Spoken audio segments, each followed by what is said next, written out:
Bonsoir à tous. Bienvenue à cette journée de question d'études. Donc, l'objectif de cet enregistrement est de présenter les différentes mentions. Donc, les mentions se comprennent à la fois une master 1 et les master 2. Et donc, chaque responsable de mention va intervenir pour vous présenter sa mention. Et on va commencer dès maintenant, puisque le temps de s'y compter. On enchaîne immédiatement avec la mention grand public, qui sera d'abord présentée sur ces trois différents cours par Raphaël Favour. Merci Patrick.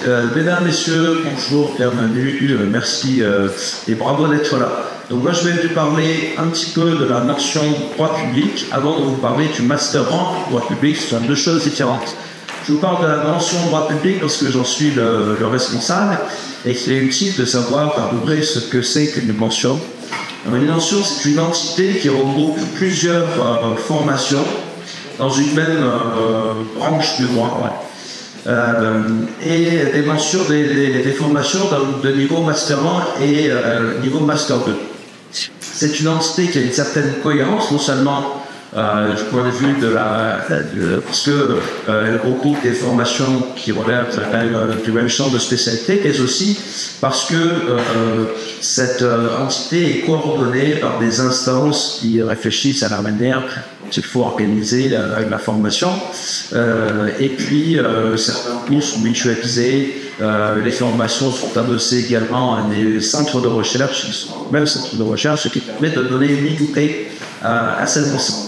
Donc la mention droit public, c'est une des grandes mentions de l'Université Paris-Saclay. Elle se déploie sur 3 sites, à Sceaux, à Évry et à Guérecourt. Il y a, si vous voulez, 17 formations dans cette mention et un très grand nombre d'enseignants et d'étudiants.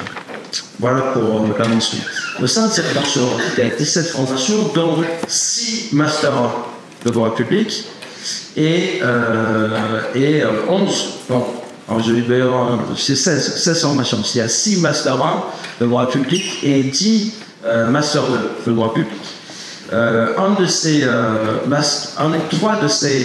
Master 1 sont des Master 1 de droit public général, dit QPK. Et c'est un de ces Master 1 là dont je vais vous parler, le Master 1 de droit public. Donc, maintenant, je vous parle du Master en droit public. Ce Master en droit public porte un nom un peu malheureux, Master en droit public dupliqué, ce qui conduit certains étudiants à se demander si droit public dupliqué ne serait pas une matière. Ce n'est pas le cas. Ça s'appelle comme ça parce que le même Master 1 est dupliqué sur les 3 sites de Évry, de Sceaux et de Guérecourt, avec à peu près les mêmes enseignements, les mêmes mécanismes. Voilà. Néanmoins, ce sont des diplômes distincts, avec un recrutement distinct. Il faut candidater à chacun de ces Master 1 pour pouvoir les intégrer.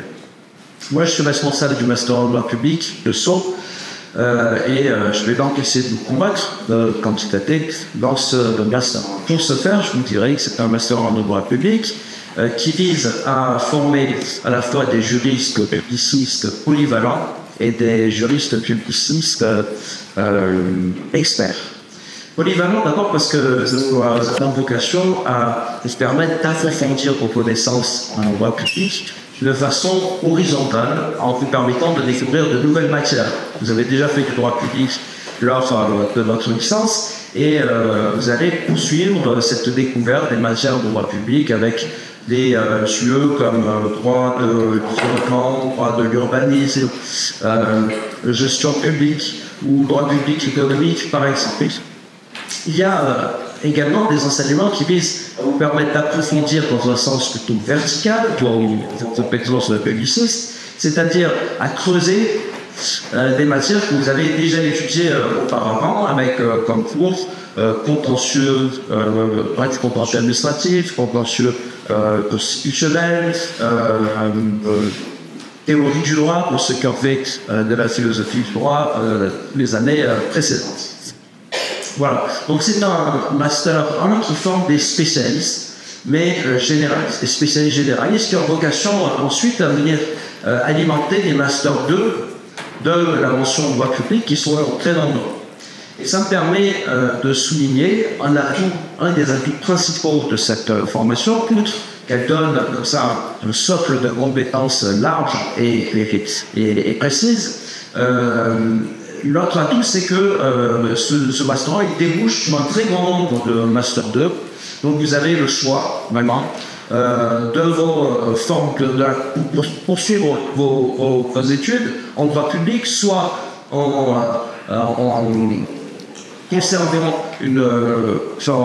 prenant une formation de généraliste, toujours pour demeurer généraliste, soit ou alors en vous spécialisant dans l'une des matières qui proposent le droit public. Alors ça peut être contentieux, le droit de l'urbanisme, le droit des collectivités territoriales, par exemple.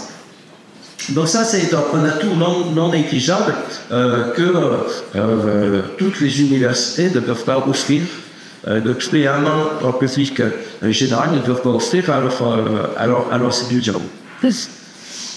Un autre atout de cette formation est le fait que nous avons réalisé une heureuse combinaison entre des enseignants qui sont des grands noms de la doctrine française, reconnus dans le champ universitaire, et des enseignants-chercheurs de qualité également, avec un profil un peu plus professionnel, donc qui peuvent proposer des enseignements un tout petit peu, peut-être un peu moins théoriques, plus pratiques.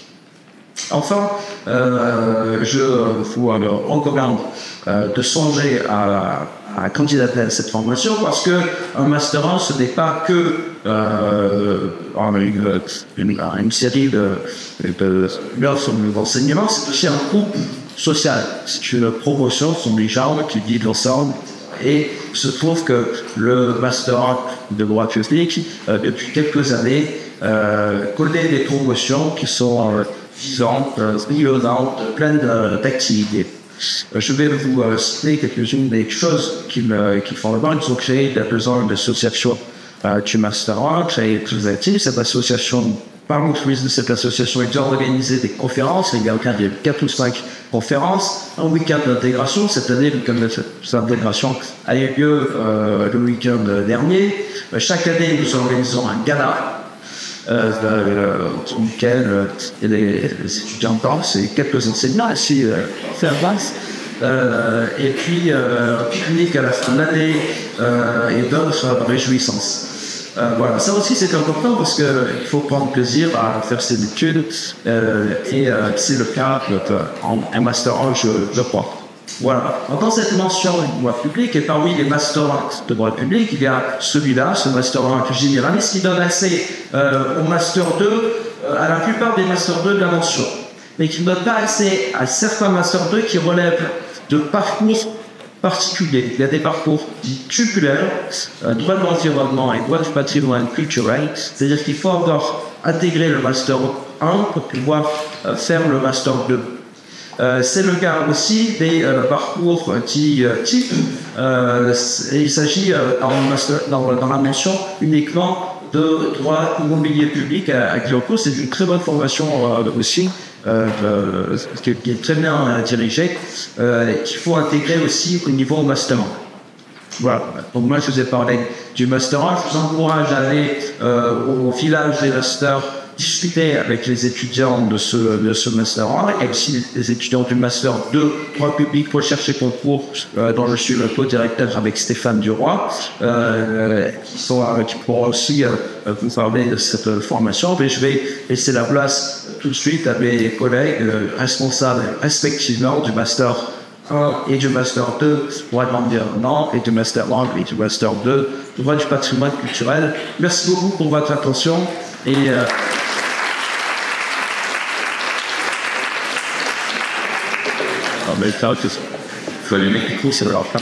bonsoir à tous, je m'appelle Arsène Lepage, je suis maître de conférence ici et j'ai donc le plaisir de co-étudier avec le professeur Arnaud aussi, que je pense certains d'entre vous connaissent, le Master 1 droit de l'environnement et puis avec autre variété de Master 2 droit de l'environnement. Donc j'ai 3 minutes pour vous présenter le Master 1 droit de l'environnement. C'est un peu aussi l'équipe de la formation, mais de toute façon je serai présent au village au-dessus de Tête pour aussi savoir ce que je veux dire dans le envie d'aller un petit peu plus loin pour répondre à votre question un peu plus longuement là. Alors, pourquoi un master en droit de l'environnement? J'espère ne pas trop avoir à vous dire que la protection de l'environnement est devenue un enjeu majeur pour notre société et que, en tant que question collective qui interroge aussi bien l'économie que la philosophie que l'histoire, eh bien, les questions écologiques interpellent le droit, même les juristes. Et particulièrement, ces dernières années, vous avez beaucoup de contentieux environnemental, administratif, pénal et même civil qui commencent à se développer. Et donc, on a besoin de juristes spécialisés en droit de l'environnement pour, effectivement, non pas forcément que mener des combats militants, mais aussi défendre s'il y a peut-être des abus en termes d'acquis de droit et de société et ainsi de suite. Donc, notre droit de l'environnement, effectivement, master en droit de l'environnement est assis, comme ça a bien été expliqué par Axel Pao, sur un tronc commun de droit public, même si il est ouvert malgré tout à tous les étudiants. Ils pouvaient faire une licence de droit privé et candidater au master en droit de l'environnement. Je suis très ouvert en droit de l'environnement. Ça, d'ailleurs, le stem cell, c'est grand. Donc, l'idée, c'est qu'évidemment, c'est un cursus emprunt de droit public, mais nous avons eu quand même une volonté assez forte de précisément environnementaliser notre maquette. Donc on a effectivement des cours de droit de l'environnement généraux au premier semestre, assortis de TD. Nous avons un cours de droit de l'environnement thématique au second semestre de 30 heures. On a une unité d'enseignement d'activité pédagogique très importante pour nous, qui s'appelle le projet professionnel. En termes véritablement de projet professionnel, il s'agit surtout de mener la promotion à réaliser une action écologique sur la faculté. Là, cette année, on travaille sur la pollution par les mégots de cigarettes, donc avis aux fumeurs, les choses bientôt français. Les années précédentes, on avait organisé des collectes de repas de profit, donc des distributions de repas au profit des étudiants. On a organisé Fréterie il y a 3 ans. Enfin bref, on a à cœur effectivement de faire des droits de l'environnement, mais aussi de faire des actions de protection de l'environnement à notre petite échelle, à l'échelle du Camping de Sauve. Ça fédère les promotions et ça donne du sens à ces contenus pédagogiques qui parfois sont un petit peu désincarnés. C'est effectivement, on va vous faire travailler sur le droit international de l'environnement, sur le institutionnel de l'environnement. Et c'est important à un moment qu'on puisse, nous les environnementalistes, mettre les mains en concrète, je veux dire, et travailler à la protection de l'environnement à notre modeste échelle. Donc nous sommes ouverts à tout le monde, encore une fois. Nous proposons en Master 2 donc, une spécialisation marquée pour le school droit de l'environnement pour que vous puissiez effectivement nous insérer professionnellement dans de multiples voies possibles. Hein. Donc c'est aussi bien des voies fonctionnaires, magistrats, judiciaires, administratifs, c'est les fonctionnaires territoriaux, fonctionnaires de l'État, dans les associations, avocats bien entendu. Il y a 1001 milliards d'équités pour un juriste spécialisé en droit de l'environnement et ça ne suffit pas d'ailleurs souvent un peu plus chaque année on découvre des métiers, on a besoin de juristes et les environnementalistes sont généralement extrêmement recherchés. Donc pour vous dire, parce que je reste mentaliste, donc nous sommes une formation d'excellence. C'est une méthode de formation qui ne prend pas non plus 50 dossiers parce qu'on ne pourrait pas suivre et accompagner chaque étudiant comme on devrait, c'est trop nombreux. Donc c'est une formation assez sélective qui peut donner beaucoup de chance à votre engagement citoyen si par ailleurs les questions écologiques vous interpellent et effectivement que d'être encadré par une vague pédagogique. Et on n'en connaît pas qui reflète leur passage sur le master voilà. Merci beaucoup.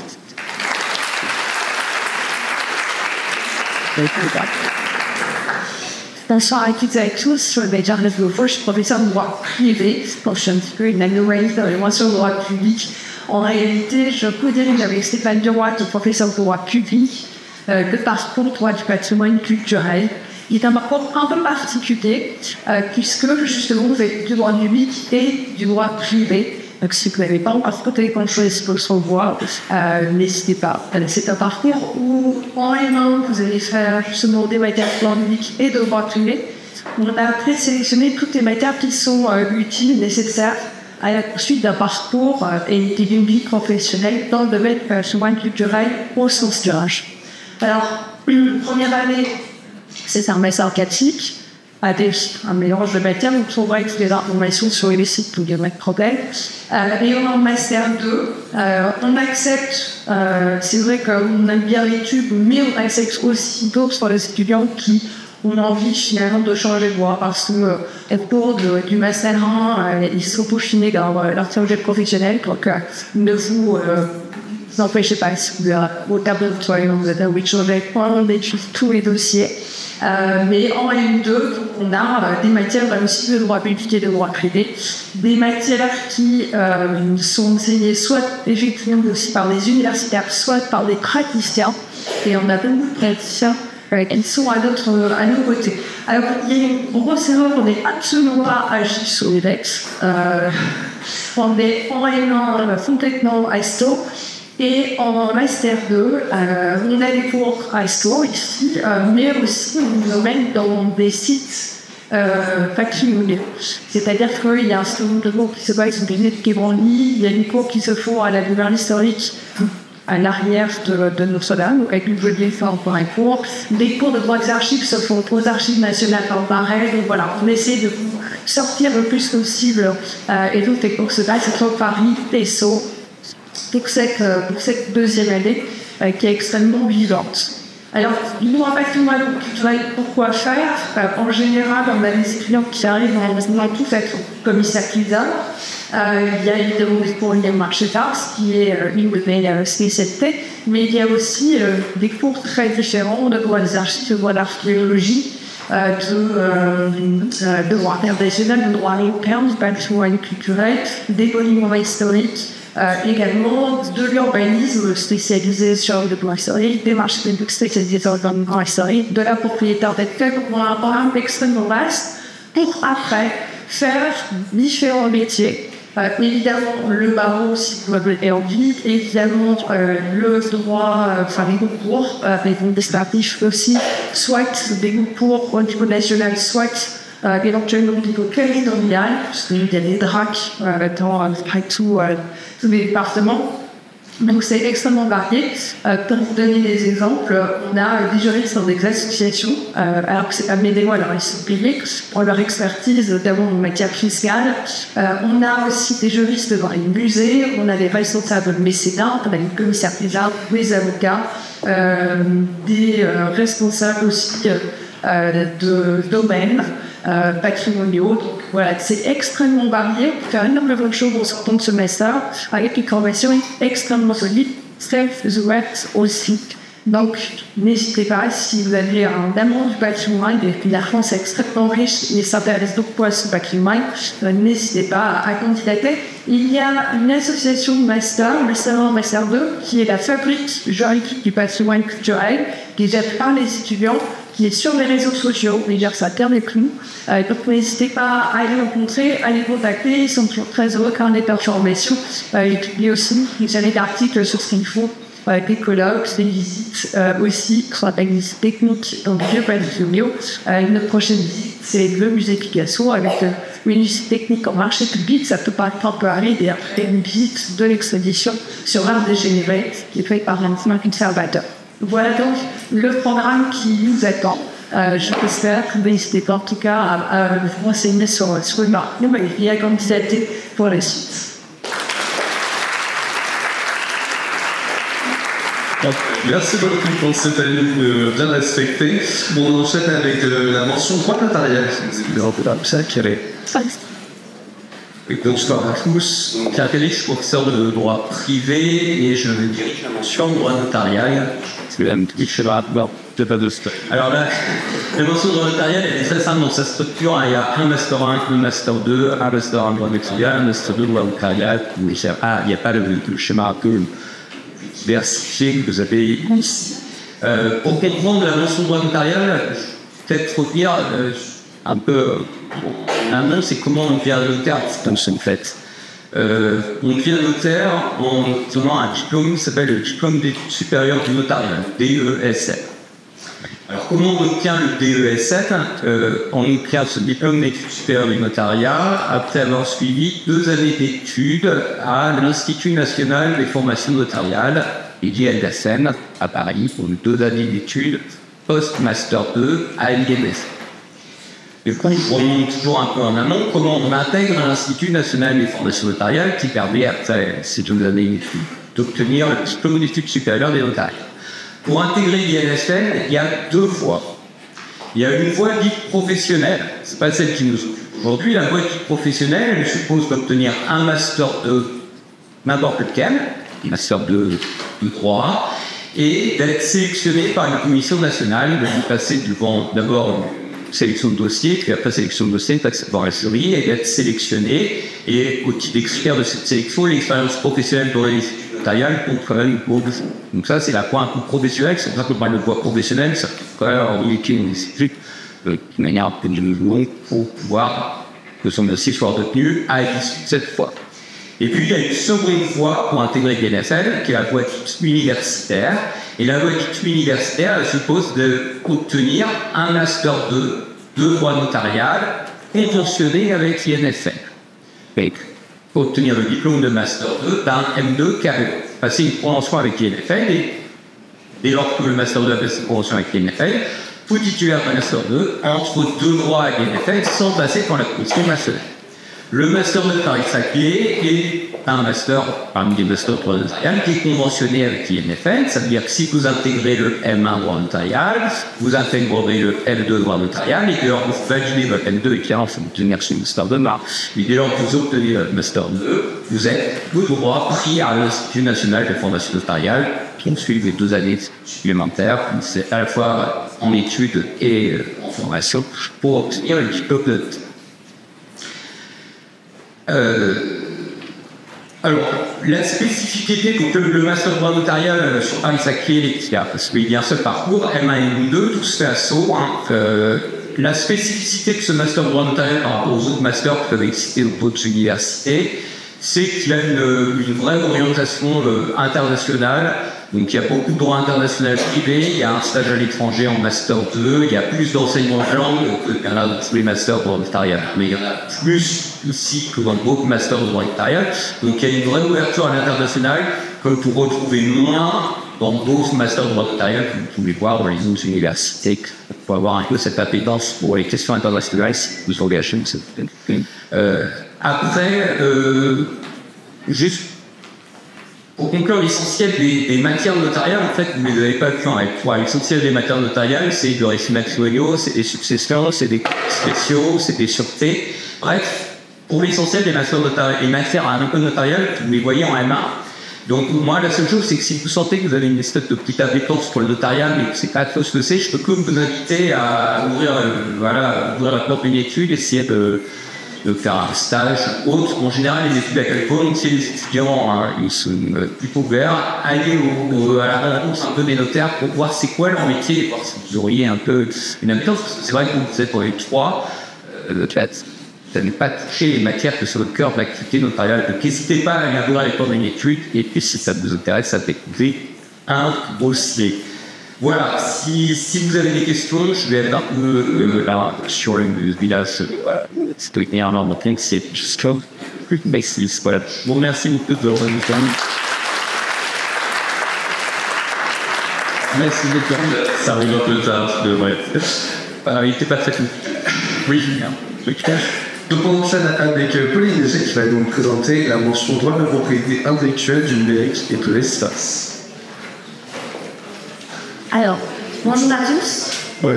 Voilà, je suis Pauline Léger, maître de l'expérience ici et donc responsable du master 1, propriété intellectuelle, numérique et de l'espace, et puis co-responsable de la mention, puisque la mention recouvre la propriété intellectuelle, le numérique et l'espace. Vous avez des formations à Sceaux et à Versailles Saint-Quentin. Alors, qu'est-ce que c'est que cette mention et donc ces formations? Ce sont des formations qui sont très spécialisées dans 3 domaines. Le premier domaine, c'est la propriété intellectuelle. C'est une matière que vous n'avez pas en instance. La propriété intellectuelle recouvre en fait un certain nombre de matières qui ont vocation à protéger la création au sens large. Donc ça couvre les livres, la musique, les œuvres, mais également les logiciels, et puis tout ce qui est innovation Donc, c'est le dépôt de brevets et puis les marques et tous les signes distinctifs qui peuvent exister. Le deuxième domaine, c'est le droit du numérique. Alors, le droit du numérique, c'est vraiment un domaine extrêmement large qui recouvre toutes les technologies de l'information et de la communication. Alors, qu'est-ce que c'est? C'est les réseaux de télécommunications et aussi tous les usages du numérique dans le domaine de la santé, dans le domaine des médias, dans le domaine du commerce. Ça recouvre aussi tout le droit de la data, des données, les bases de données, l'intelligence artificielle et la cybersécurité, la cyberdéfense. Donc c'est extrêmement large. Et enfin, le troisième domaine, c'est le droit de l'espace et de l'aéronautique, qui est plus axé sur le droit public et qui concerne donc le droit de la défense, le droit des activités spatiales et de l'aéronautique. Alors, le Master 1, le Master 1 est proposé sur le site de Sceaux et sur le site de Billancourt. Il est dupliqué, même si en réalité, c'est pas exactement le même, parce que ça dépend aussi des enseignants-chercheurs qui sont présents sur chaque site. Donc, le Master 1, c'est au semestre 1 des matières qui restent assez générales. Donc, c'est une prolongation du socle de connaissances fondamentales de licence. Donc, vous allez trouver du droit commercial, du droit civil, du droit international privé, et des enseignements de spécialité qui se poursuivent au cours du semestre 2 dans les trois domaines. Donc, j'insiste, il y a des enseignements de spécialité tant en droit du numérique qu'en droit de la propriété intellectuelle et qu'en droit de l'espace et de l'aéronautique. Donc, les étudiants du Master 1 suivent de manière obligatoire les enseignements de spécialité dans ces trois domaines, l'objectif étant de leur permettre de faire un choix éclairé pour le Master 2. Et donc, les Master 2, vous les avez donc derrière moi. Ils sont chacun spécialisés dans un domaine particulier, donc chacun une forte particularité. Donc, le Master de droit de la création et du numérique, c'est un master qui est principalement axé sur le droit d'auteur et les nouvelles technologies. Le droit d'innovation et propriété industrielle, comme son nom l'indique, c'est un master qui développe la propriété industrielle, donc la protection de l'innovation, les brevets, les marques. Le master 2 propriété intellectuelle appliquée est un master de propriété intellectuelle générale, droit d'auteur et propriété industrielle, qui a la particularité d'être en alternance. Donc, je ne reviens pas sur l'alternance, vous avez eu une présentation il y a un instant.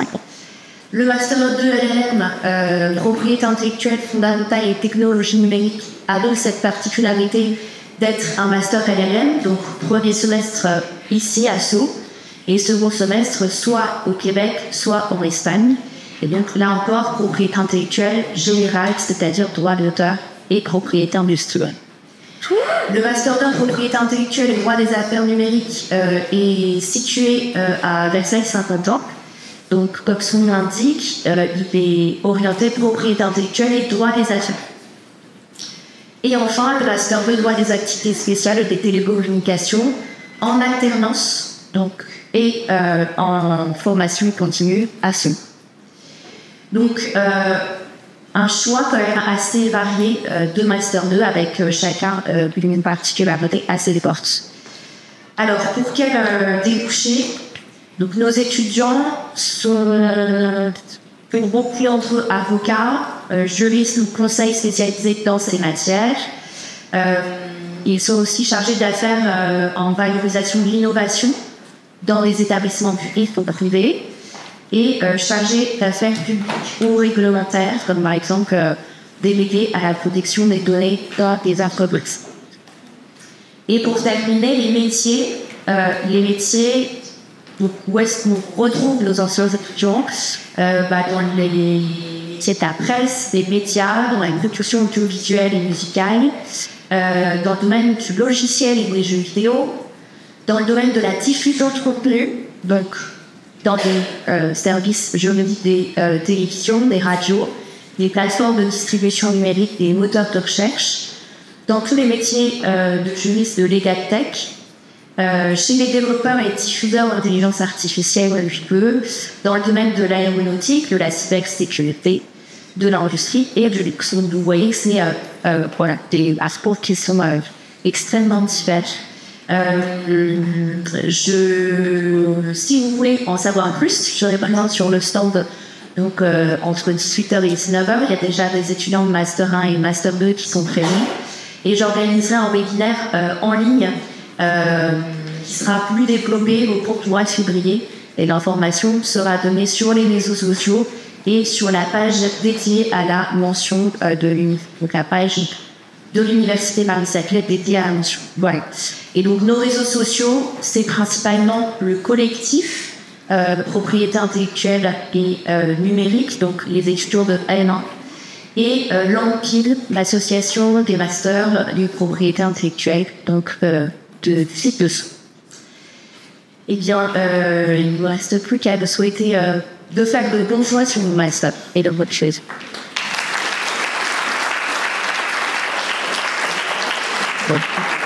Merci, Camille. On enchaîne avec la mention de droit international européen. Je peux vous avoir besoin de l'autre, ça. C'est bien.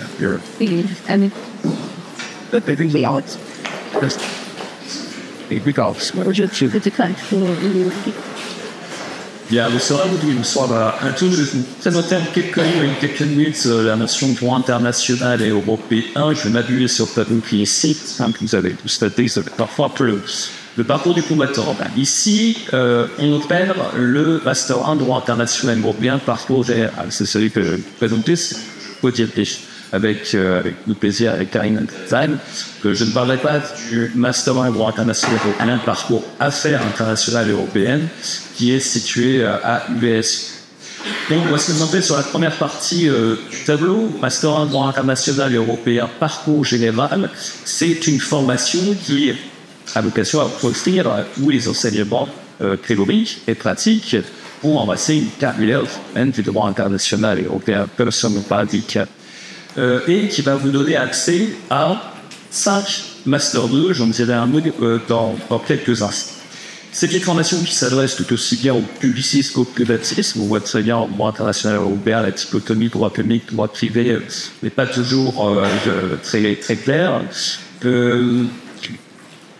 Au niveau des débouchés et par rapport aux années précédentes, si on constate avec les étudiants qui sortent de ces différentes promotions, nous avons des étudiants qui intègrent la structure publique française, européenne, internationale. Il y a différents ministères, le service de diplomatie, qui intègrent aussi des carrières très classiques, j'en ai évoqué tout à l'heure, dans l'avocature ou dans la magistrature, qui intègrent aussi plutôt les PME, voire les grandes entreprises, et puis, pour peut-être les côtés des rêves, faire une carrière d'universitaire, d'enseignant-chercheur, avec une thèse de doctorat à la suite du master. Concernant le Master 1, je ne vais pas écrire la maquette, mais vous donner quelques indications sur les matières que vous pourriez avoir dans une maquette qui a été conçue un peu comme une maquette à la carte. Et vous aurez le choix entre plusieurs disciplines, mais comme toutes ces formations, il y a des passages obligés, c'est-à-dire des matières fondamentales. Dans ces matières fondamentales, vous allez trouver clairement le droit international public, vous allez trouver le droit de l'Union européenne, approfondir que ce que vous avez fait en étroit. Vous allez retrouver ce qu'on appelle la justice pénale internationale. Vous allez retrouver le droit de la référence, le droit du marché intérieur. Vous allez retrouver aussi le droit des relations extérieures. Et puis, vous allez avoir des matières qu'on appelle d'ouverture, c'est-à-dire que vous allez avoir le choix entre plusieurs matières et peut-être croiser d'autres camarades de promotion. C'est le cas, par exemple, du droit des marchés européens, c'est le cas du droit des marchés publics, du droit international privé 1 et puis le second trimestre, le droit social international et européen, et le reste. À côté de ces différentes matières, on propose également si vous souhaitez, ces phases obligatoires, de faire un stage dès le Master 1, de faire un mémoire de recherche, à savoir, au choix, ou de faire ce qu'on a appelé les ateliers de spécialisation. Les ateliers de spécialisation, ça vous permettra d'être un peu plus sensibilisé aux stéréotypes recherche, d'affiner notre méthodologie de recherche, de pouvoir organiser des conférences, de pouvoir faire des podcasts, parce qu'il y a des podcasts par exemple. Ça peut être l'occasion de rédiger des articles sur différents sites internet. Et puis, de faire des simulations aussi. Vous voyez, c'est un podcast. Un mot aussi sur l'association qui a été créée dans le cadre de ce master, c'est l'association des juristes en droit international et européen. C'est présent sur le village. Vous pouvez leur poser quelques questions. Une association qui organise beaucoup de choses, peut-être même un peu trop, organisation de colloques, il y a des ambassadeurs sur les côtés. Une association qui part chaque année en voyage, 3-4 jours. Strasbourg, ils sont partis à Luxembourg, ils sont partis à Bruxelles, ils partent cette année, à La Haye. Quelques mots aussi, parce que ça n'a pas été totalement abordé, j'essaie de l'aborder avec les premières candidates sur tout le master. Pour ce type de formation, quels sont les premiers critères qu'on va regarder? Un chiffre d'abord, nous avons eu l'année dernière les résultats candidature, 55 places. Ce qui veut dire que, évidemment, tu ne peux pas faire des chiffres, en formature, c'est comme ça, mais évidemment, il va falloir qu'on fasse une sélection. Les critères pour nous qui sont extrêmement importants, évidemment, pour 10 formules, L1, L2 et L3 les semestres, particulièrement dans les matières fondamentales, et si elles ne se partenaient pas, tout ce qui concerne le droit de l'Union européenne ou le droit international de manière générale, mais pas forcément de la faculté. Sauf de passeport, les attitudes sont différentes, mais c'est qu'on vient un petit peu les fondamentaux, le droit international et européen. Évidemment, lorsqu'il y a des retournements, mais ça peut arriver aux expliquer pourquoi vous avez un mix, d'abord, vous pouvez expliquer leur objet de situation qui est la personne, vous montrer si fait partie de ces associations, si parce qu'elle fait des voyages, elle fait des stages, essayer de valoriser justement votre parcours, pour de leur dossier soit un petit peu suite de la pub. Voilà pour le Master 1 droit international européen. Parcours général, un mot très rapide pour chaque Master 2. Dès lors que vous aurez obtenu ce Master 1, vous aurez donc le choix entre 5 Master 2. Donc, plus de 90-95 son écart, il faut accès au Master 2 qu'une phrase. M2, diplomatie, négociation stratégique, peut-être qu'il faut avoir dit tout à l'heure, elle co-dirige ce Master 2 destiné à la fois à des politistes et à des juristes. Master 2, droit international et européen des forces fondamentaux, qui est co-dirigé par Emmanuel Sonicassia, qui est à Versailles, et Hassan Elizon, que vous connaissez peut-être. Ici, un Master 2 plutôt dirigé vers la recherche, mais évidemment faire des stages si vous le souhaitez, et intégrer le monde professionnel et le jeune. Master 2 droit de l'homme et droit humanitaire, qui est piloté par Claire-Louise Delageau, sur le site Edery. Claire-Louise Delageau se donne un tour pour le droit de l'asile en Allemagne, que vous pourrez voir, qui aura peut-être envie justement de continuer dans ce Master 2. Master droit de l'homme et une entreprise qui a été créée il y a 3 ans par Frédéric Poulier, que je dirige cette année avec elle.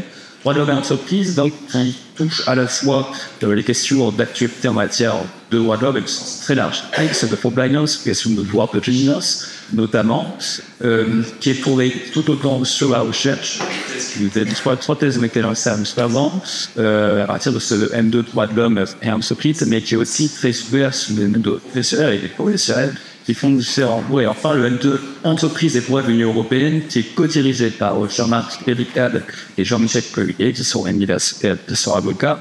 Droit de l'Union européenne, plutôt tourné cette fois-ci vers nous et l'entreprise, donc droit de l'Union européenne plutôt économique. Voilà quelques mots de comment cette destination internationale européenne, c'est vraiment un présent au sein du village actuellement en place. Je vous remercie. Je vous souhaite un bon courage. Parce que là, on passe tout de suite à la mention sciences politiques, avec la petite place des fois. Il y a même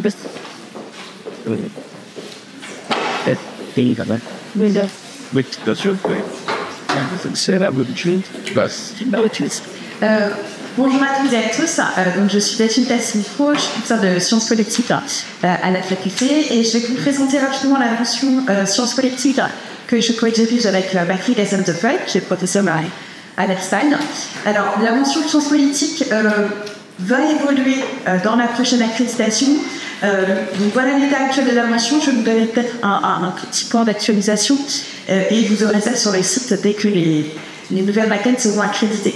Donc pour l'instant, la mention de sciences politiques, elle concerne évidemment les étudiants en droit, mais aussi en économie management, et elle se déploie sur un M1 en formation continue, qui est le M1 de sciences politiques, et un M1 généraliste, surtout au premier semestre. Donc le M1 se déroule à Versailles, à Billancourt, et qui va commencer à se spécialiser sur le deuxième semestre du M1 pour déboucher sur toute une série de Master 2.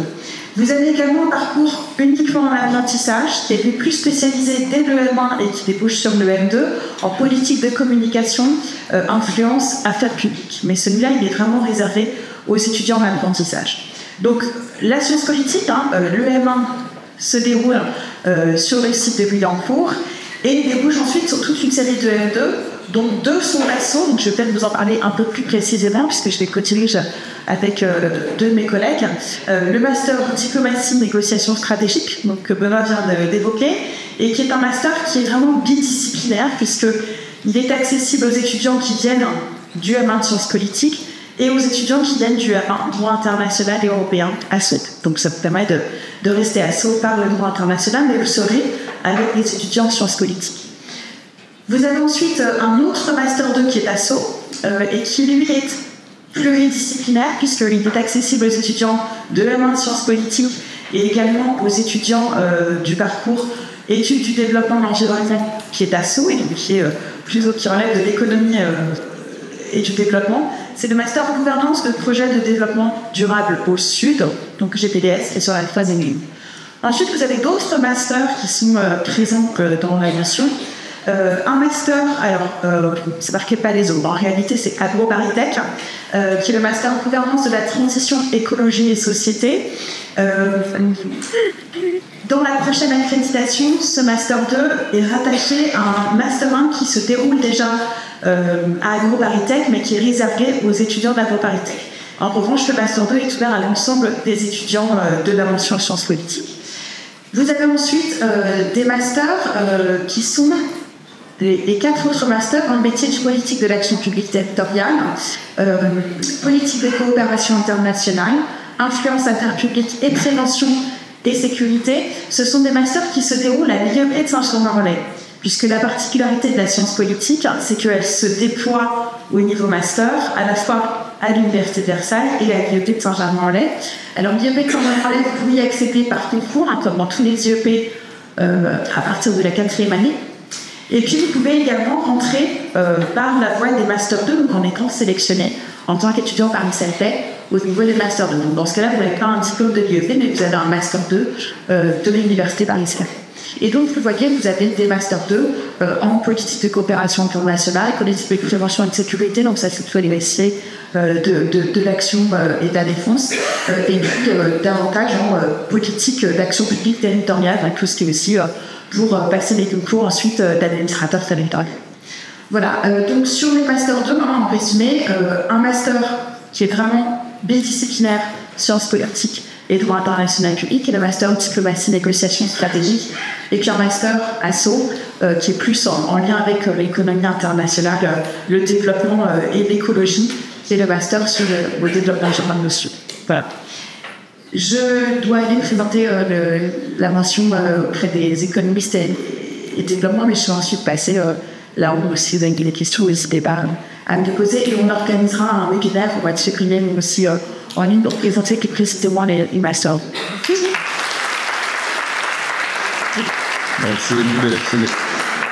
C'est directement à la mention droit privé qui nous est présentée par Françoise Labarthe. Bonjour à tous, j'ai vu certains dessins sur le forum, je vais les représenter avec plaisir tout à l'heure. Alors, pourquoi choisir le master droit privé? Je dirais que c'est pour vous ouvrir le champ des possibles. C'est pour donner, je dirais, le plus de possibilités de soi tout en restant. Ils m'entendent quand même, mais non, le s'enregistrer pas. C'est ça, c'est ça. Donc, pour vous donner, je dirais, quand même beaucoup de choix professionnels. Alors, ça va aussi vous permettre d'apprécier une situation juridique dans sa globalité. C'est le but de cette mention de droit privé. Beaucoup de choix aussi qui nous sont offerts dans la maquette de l'AMA. Tant dans les matières à télé que dans ce qu'on appelle des quiz matières. Donc, là aussi, vous pourrez aller au gré de vos envies, en vous orientant ensuite vers le L2 de vos choix et sans que cela ne conditionne véritablement ce choix du L2. Vers quelle profession majoritairement les étudiants de la mention droit privé se dirigent-ils? Beaucoup CRFPA, bien entendu, classique, l'ENM, mais aussi, de plus en plus maintenant, commissaire de justice, comme si la relation huissier ou la transformation du niveau huissier en commissaire de justice avait changé les choses. Notariat, pour ceux qui n'ont pas pu intégrer le master notariat, qui change d'avis. Aussi les entreprises, beaucoup d'étudiants vont en entreprise. Dans la police, pas mal d'étudiants passent au micro de police. Donc, nous avons, je dirais, ce choix très ouvert de matière. Alors, concrètement, quels sont nos critères de sélection? Eh bien, là aussi, il y a beaucoup de candidatures. 1978, l'an dernier, 90 places quand même. Mais nous devons malheureusement sélectionner ces étudiants, je le regrette, j'en fais souvent part de ce regret, c'est comme ça. Je pense qu'on pourrait attendre un peu, ce sera mieux pour nous. Toujours est-il que nous allons vous sélectionner sur vos matières, toutes les matières que vous avez passées, donc vos moyennes générales de L1, L2, semestre 5 de la L3. Nous allons pondérer un peu avec les matières à TD et nous pondérerons évidemment à la baisse les deuxièmes sessions, les redoublements. Et nous avons quand même une politique de faveur envers nos étudiants de L3. Il ne faut pas avoir peur, je dirais non plus, de ces noms qu'on vous annonce. 1900 et quelques candidatures, c'est beaucoup. Mais finalement, le choix se fait assez vite. Et donc, vous avez quand même, si vous avez de bons résultats, de bonnes raisons d'espérer un écrit de rester. Qu'est-ce que je peux ajouter, bien sûr, des parcours qui sont ouverts en ce sens que nous allons essayer, je dis bien essayer, de respecter vos choix. Sauf pour les deux exceptions. Là, nous pouvons, je dirais, être un peu plus rigoureux. Donc, vous avez 4 parcours, le droit privé fondamental, qui est la poursuite, je dirais, de ce M1 pour vous offrir une carrière de généraliste, mais de généraliste aguerri, c'est-à-dire qui a la possibilité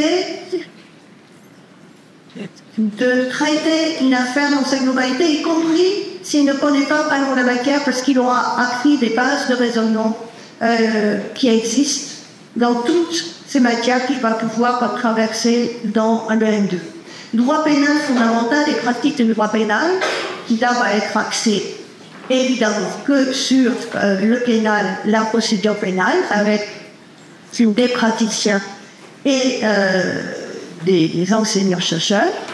Droit des contrats internationaux, avec là aussi, je dirais, la particularité d'offrir une formation, là, cette fois-ci très spéciale, pour les contrats avec ce versant de droit interne et puis de droit international et d'arbitrage qui vous ouvre aussi vers l'international.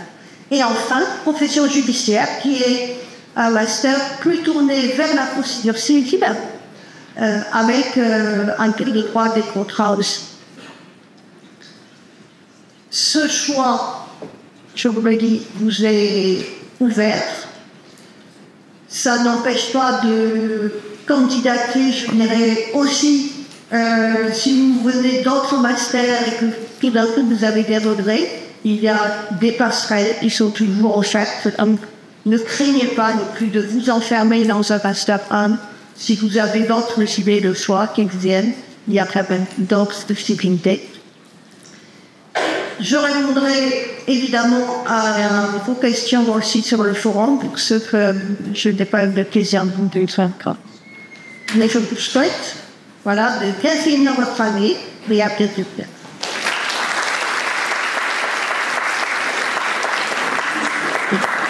Merci. Il nous reste deux mentions, c'est bientôt fini. Nous enchaînons avec la mention droit social qui nous est présentée par Sandrine Lapierre. C'est le Sarage. Bonjour à tous, donc Sandrine Lapierre. Je vais vous présenter la mention droit social dont je suis co-responsable.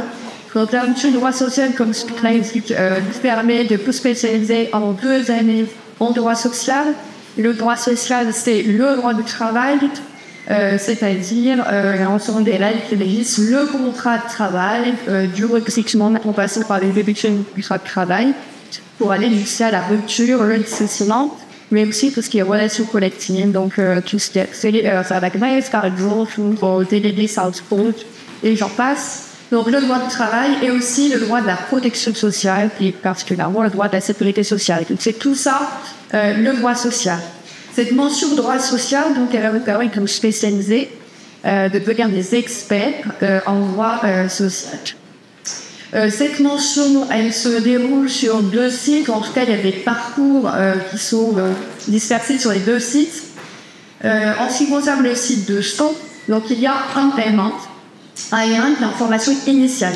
Alors que, attention, le élément sur le site de Versailles est en apprentissage et c'est un parcours tubulaire, c'est-à-dire que c'est un apprentissage en 2 ans. C'est la particularité de la formation sur Versailles. Ici, le élément, il est en formation initiale et vous permet de continuer à travailler sur les matières fondamentales, à savoir le droit des contrats spéciaux, le droit des sociétés, tout en commençant votre spécialisation en droit du travail.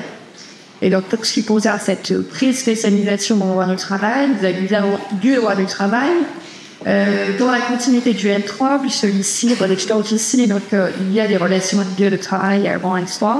Ça continue donc avec les relations collectives de travail en L1, et puis on approfondit ensuite au second semestre, mais on voit des relations individuelles. Et puis surtout, ce qu'il y a aussi en L1, donc vous commencez le droit de la sécurité sociale, vous avez aussi une matière le droit social international et européen pour quelque chose de l'impact du climat donc européen sur le plan interne. Donc les fondamentaux du droit social, on va dire. Et puis à côté de ça, il y a un premier aspect pratique qui vous est donné, puisqu'il y a un séminaire d'application professionnelle qui est de 30 heures et qui permet des mises en situation. Donc ce sont des juristes et avocats en droit social qui organise des mises en situation, c'est un exercice de plaidoirie ou l'organisation d'élections professionnelles ou encore l'organisation de la négociation collective où certains étudiants vont représenter l'employeur quand d'autres vont représenter les syndicats par exemple. Donc il y a cette première approche pratique qui va ensuite évidemment être renforcée dans le cadre de M2, puisque comme beaucoup de M2, dans les 2 M2 qui sont proposés, mais évidemment, toujours des cours par des séminaires, des séminaires qui sont faits par des universitaires qui ont certains une pratique en parallèle, qui nous permettent de renforcer toujours, consolider beaucoup de. Et puis, par exemple, beaucoup d'interventions d'avocats, de magistrats, de directeurs de ressources humaines également. Et donc, vous avez 2 M2, le M2 droit et pratique des relations au travail, le master 2 DPRT et le M2 gestion d'entreprise et management des ressources humaines.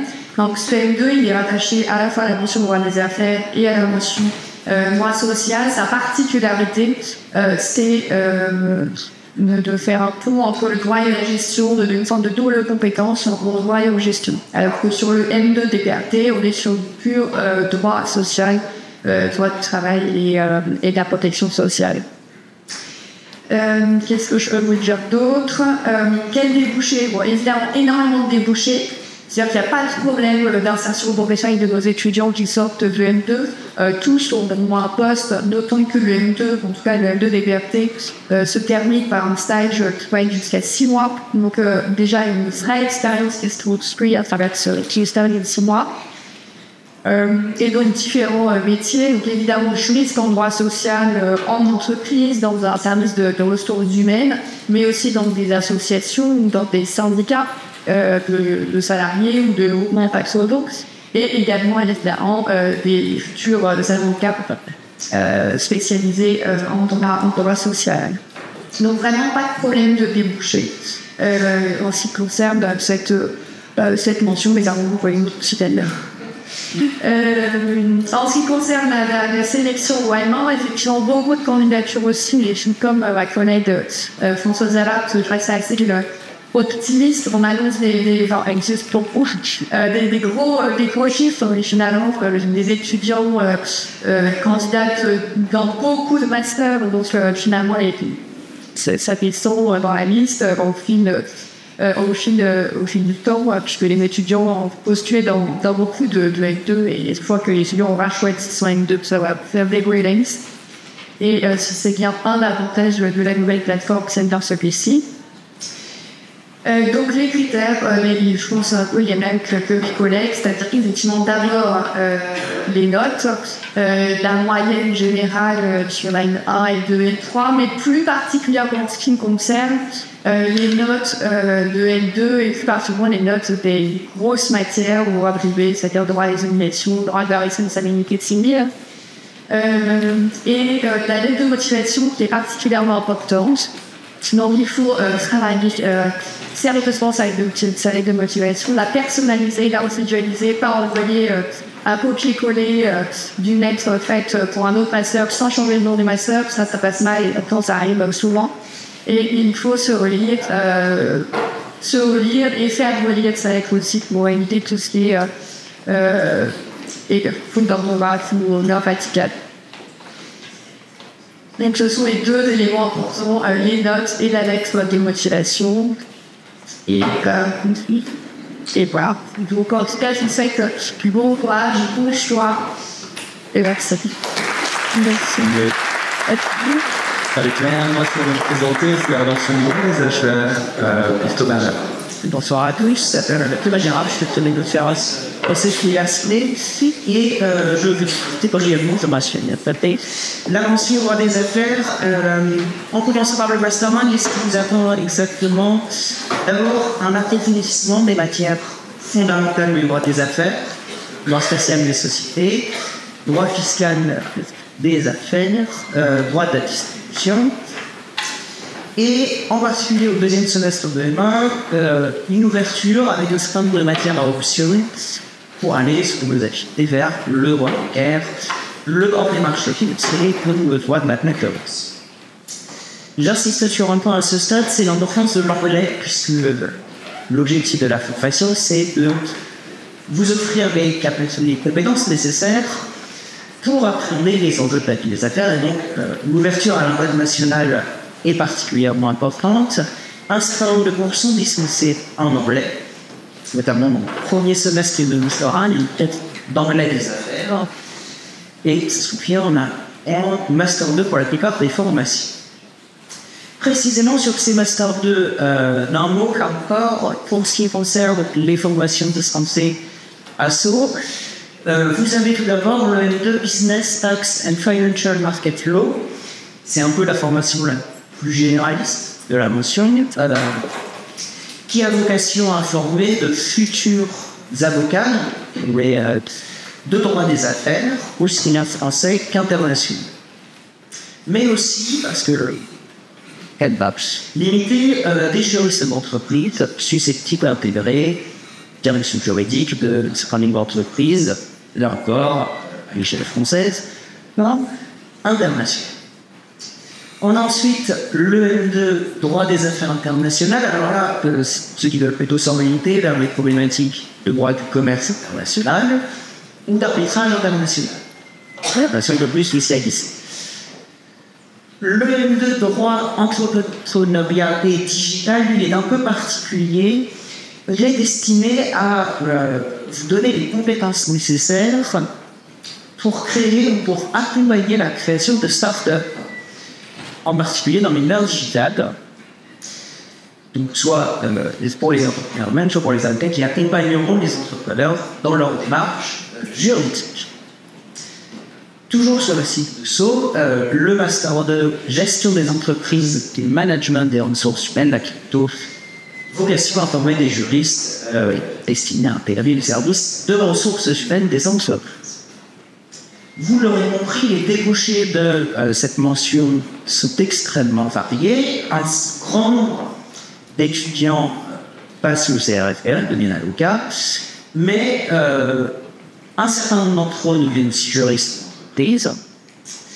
et certains intègrent des autorités de régulation dans le secteur. Donc, là encore, comme pour mes collègues, les débouchés sont extrêmement nombreux. Pour conclure, je ne vais pas empiéter davantage sur le timing, c'est la malédiction du dernier intervenant dans ce genre de contexte. Un mot sur l'association. La mention est adossée à une association juriste d'affaires ASSO qui organise un certain nombre d'événements, notamment pour aider les étudiants à affiner leurs projets professionnels, dans des cabinets d'avocats ou des directions ou des directions juridiques d'entreprises, associations qui cette association a du master, a aussi et peut-être aussi un objet de favoriser la cohésion entre les étudiants, les anciens, les actuels et aussi les futurs étudiants.